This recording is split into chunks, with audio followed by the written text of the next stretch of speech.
Of the 33 million people affected, 16 million are children. Of the 1,600 deaths that we've had so far, a third of them have been children. And Mr. Secretary of State, the irony of this is that Pakistan has contributed 0.8% to the global carbon output. But we are amongst the 10th most climate stress countries on the planet. And that's where we look to you for assistance and support so we can get our people climate justice. I think that your president has shown incredible leadership when it comes to the issue of climate, both here domestically, and we congratulate him and your administration on the historic legislation that has been passed at home. But it's not only important that you build back better here. The opportunity in this crisis in Pakistan is that we must build back better, greener, more climate resilient back home as well. And I believe that working together we can do this.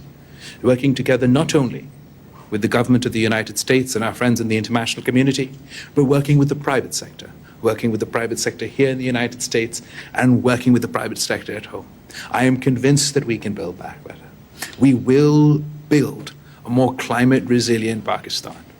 We will build a greener Pakistan. We will create green opportunities and green jobs and opportunities not only for our country and not only for our private sector, but for those across the world that would be willing to invest in Pakistan. Mr. Secretary of State, when my grandfather was the Foreign Minister of Pakistan, the Commerce Minister of Pakistan, the Foreign Minister of Pakistan, and then the Prime Minister of Pakistan, there was what was called the Green Revolution. And that Margala Dam and Tarbela Dam that you mentioned, those massive infrastructure projects, they're from the 1960s and the 1970s. It is the time for a new green revolution. And we hope, we expect the American government, particularly led by President Biden, to lead the way. I think that despite the devastation, despite the destruction, this is the opportunity, this is the challenge for us to be able to act. And we're incredibly grateful to the US government for their initial $1 million, then $33 million, then $55 million, and today, after your announcement of the $10 million we'd have reached the $60 million mark. We've been incredibly engaged ever since I've been Foreign Minister with yourself, with your administration. We're incredibly grateful to Mr. Bilawal Bhutto, Derek, Samantha Power, the congressional delegation, everybody that has come and visited Pakistan so far, and we look forward to the opportunity of hosting you someday soon.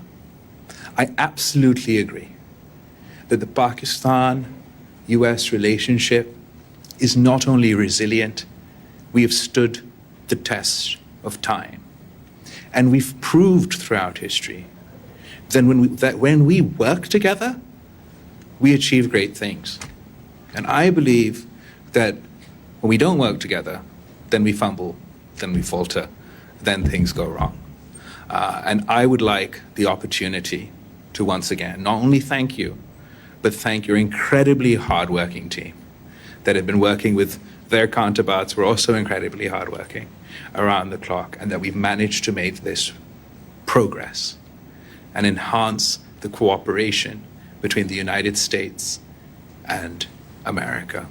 And the sky's the limit. I've been engaging with the private sector, particularly those of the Pakistani American community.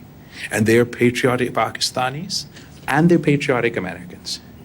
And they contribute here to America, and they're keen to contribute to Pakistan. This is a challenge for the new generation. I believe our relationships in the past is a legacy of the leadership of the past. And now it is a test for us that how we take this relationship forward. Here's to another 75 years of Pakistan-US relationships. Pakistan-Amerika Dosti Zindabad. Thank you. वज़ीर ख़ारजा बिलावल भुट्टो से। नाज़रीन, आपको बता रहे हैं कि अमरीकी वज़ीर ख़ारजा एंटनी